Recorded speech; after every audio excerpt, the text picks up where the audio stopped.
जय श्री कृष्ण। जो अधूरे हैं फिर भी सबसे पूर्ण है, जिनकी मूर्तियां अधूरी है लेकिन जिनकी कृपा संपूर्ण है, वो है जगत के नाथ जगन्नाथ। तो चलिए, आज मैं जगन्नाथ भगवान की कथा सुनाने वाला हूँ। जो कथा सुनने से आपके परिवार में सुख समृद्धि आती है एवं आपके जो अनजाने में किए गए पाप है उसमें से मुक्ति मिलती है। तो चलिए, आज हम शुरू करते हैं भगवान जगन्नाथ की कथा। बहुत समय पहले की बात है। द्वापर युग में अपने अंत की ओर बढ़ रहा था श्री कृष्ण, जिन्होंने कुरुक्षेत्र में धर्म की स्थापना की, जिन्होंने गीता का उपदेश दिया, जिन्होंने मथुरा और वृंदावन में लीला की, उन्होंने जब अपना मानव जीवन समाप्त किया तब उनका शरीर पंच तत्व में विलीन हो गया। लेकिन उसी समय एक चमत्कार हुआ। उनके शरीर का एक भाग, हृदय, अग्नि में नहीं जल रहा था। वह तेजस्वी, दिव्य और अमर हृदय पृथ्वी पर एक रहस्य बनकर रह गया। कालांतर में यह दिव्य हृदय जगन्नाथ जी का प्राण, उनका आत्म तत्व कहते हैं। यह हृदय स्वयं ईश्वर की चेतना का प्रतीक है। तो अब आइए चलते हैं एक महान राजा की ओर। राजा इंद्रद्युम्न, जो मालवा देश के शासक थे, वे भगवान विष्णु के परम भक्त थे। एक दिन उन्हें एक साधु ने बताया कि उड़ीसा के नीलांचल पर्वत पर एक आदिवासी व्यक्ति विश्ववसु नीलमाधव नामक एक रहस्यमयी देवता की गुप्त पूजा करता है। राजा ने अपने पुरोहित और दूत विद्यापति को उस देवता की खोज में भेजा। विद्यापति बहुत प्रयासों के बाद नीलांचल पहुंचे और विश्ववसु की पुत्री से उसने विवाह कर लिया। क्योंकि उसको अंदर जाने नहीं दिया जा रहा था, तो उसने उसकी पुत्री के साथ विवाह कर लिया। फिर उसने उसको भरोसे में लिया और एक दिन विश्ववसु ने उसकी पत्नी को बोला कि मुझे भी उस मूर्ति के दर्शन करने हैं। तो फिर उसकी पत्नी मान गई और उसको बोला कि चलो, मैं आपको आंखों में पट्टी बांधकर वहां ले जाती हूँ। फिर उस गुफा की ओर निकले, लेकिन विश्ववसु बहुत बुद्धिमान था। उसने अपने साथ थोड़े से राई के दाने ले लिए और रास्ते में वो जगह पे गिराता जा रहा था। फिर उसने वहां पे पूरे दर्शन कर लिए और वापस जाकर उसने राजा को बताया। राजा इंद्रद्युम्न तुरंत वहां पहुंचे, लेकिन वहां पे कोई नीलमाधव की विग्रह नहीं थी, वहां से गायब हो चुके थे। राजा थोड़ा से चिंतित हो गए, लेकिन ऊपर से एक आकाशवाणी हुई, हे राजन, चिंता मत करो, उचित समय पर मैं स्वयं मूर्ति रूप में प्रकट हो जाऊंगा। कुछ ही समय बाद राजा को स्वप्न में भगवान विष्णु ने आदेश दिया कि हे राजन, समुद्र के तट पर दिव्य लकड़ी का तना बहकर आएगा, उसी में से मेरी मूर्तियां बनाना और एक पुरी में उसका मंदिर बनाना। कुछ ही दिन के बाद खुशबूदार चमकीला लकड़ी का तना समुद्र के पास बहता हुआ मिला। यह लकड़ी किसी भी औजार से काटी नहीं जा सकती थी और बहुत सारे जो कर्मी थे उसको उठा के ले जाना पड़ा।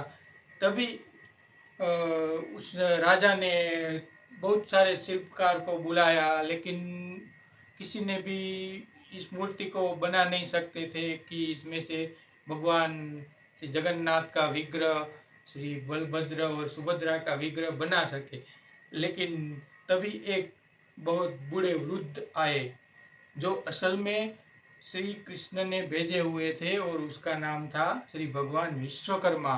उन्होंने राजा के पास आकर बोला, मैं मूर्तियां बना सकता हूँ, लेकिन मेरी एक शर्त है। मैं 21 दिन तक कक्ष में अंदर रहूंगा, उस दौरान कोई भी द्वार नहीं खोलेगा। राजा राजा ने शर्त स्वीकार कर ली। फिर राजा ने शर्त स्वीकार के फिर उसको काम के लिए दे दिया और एक कमरे के अंदर उसको बंद किया। फिर वहाँ पर वो शिल्पकार बना रहा था तो उसकी औजार की आवाज़ सुनाई दे रही थी। लेकिन जैसे जैसे दिन बीतते गए और थोड़े ही दिनों के बाद उसकी आवाज़ बंद हो गई। तो उसकी जो राजा की रानी थी, रानी गुंडीचा नाम था उसका, उसने सोचा आवाज़ बंद हो गई, वो तो बहुत बूढ़े आदमी है, शायद उसे कुछ हो ना गया हो। तो उसने राजा को बोला कि चलो ना एक बार देखते हैं कि राजा को कुछ हो ना गया हो। लेकिन फिर भी राजा नहीं माने, लेकिन फिर भी कुछ आवाज़ नहीं आ रही थी। फिर राजा को भी मन में थोड़ा सा शक हुआ। तो फिर उसने 15वें दिन वो दरवाजा खोलने का आदेश दिया। जैसे ही राजा ने वो दरवाजा खुलवाया, वो जो वृद्ध आदमी था, जो विश्वकर्मा भगवान थे, वो तुरंत अदृश्य हो गए। लेकिन वहाँ 3 मूर्तियाँ रखी थी, जो जगन्नाथ भगवान की, बलभद्र की और सुभद्रा देवी की मूर्तियाँ थी। लेकिन मूर्तियाँ थोड़ी अधूरी थी, उनके हाथ पैर नहीं थे, पर आंखें विशाल थी, मुस्कान दिव्य थी।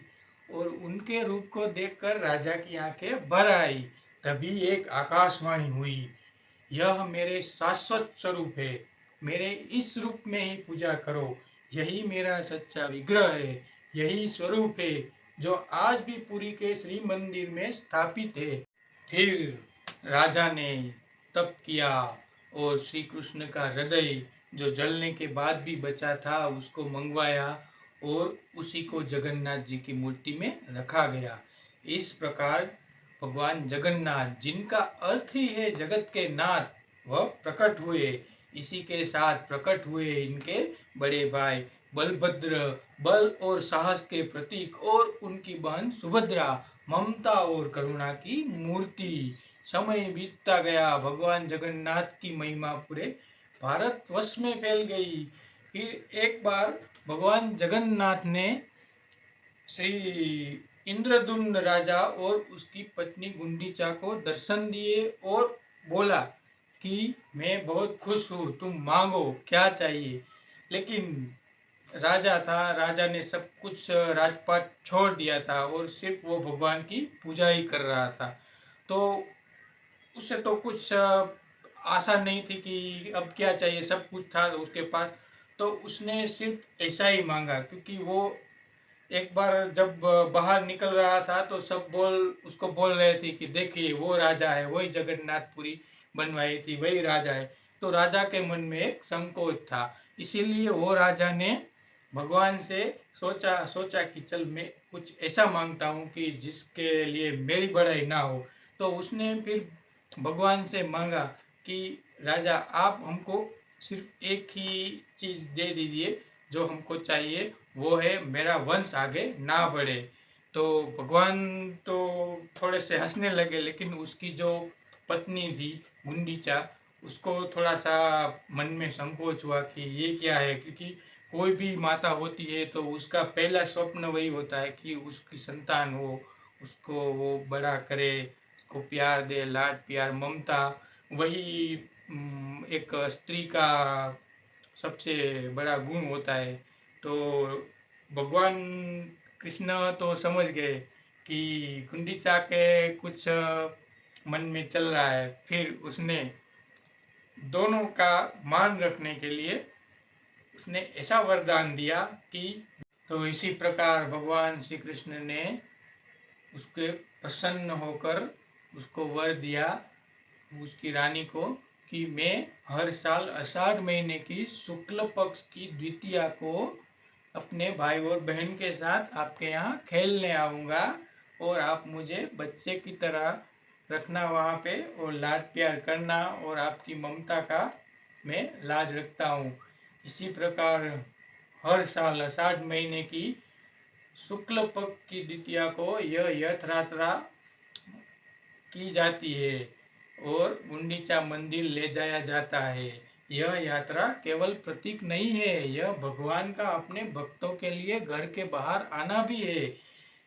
इसी दिन सभी जातियां, धर्म वर्गों के लोग एक साथ रच खींचते हैं, न कोई भेद न कोई द्वेष, केवल भक्ति भक्ति।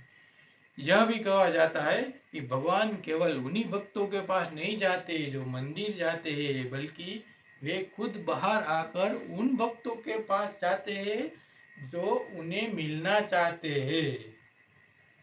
भक्तों, यह है जगत के नाथ भगवान जगन्नाथ की कहानी।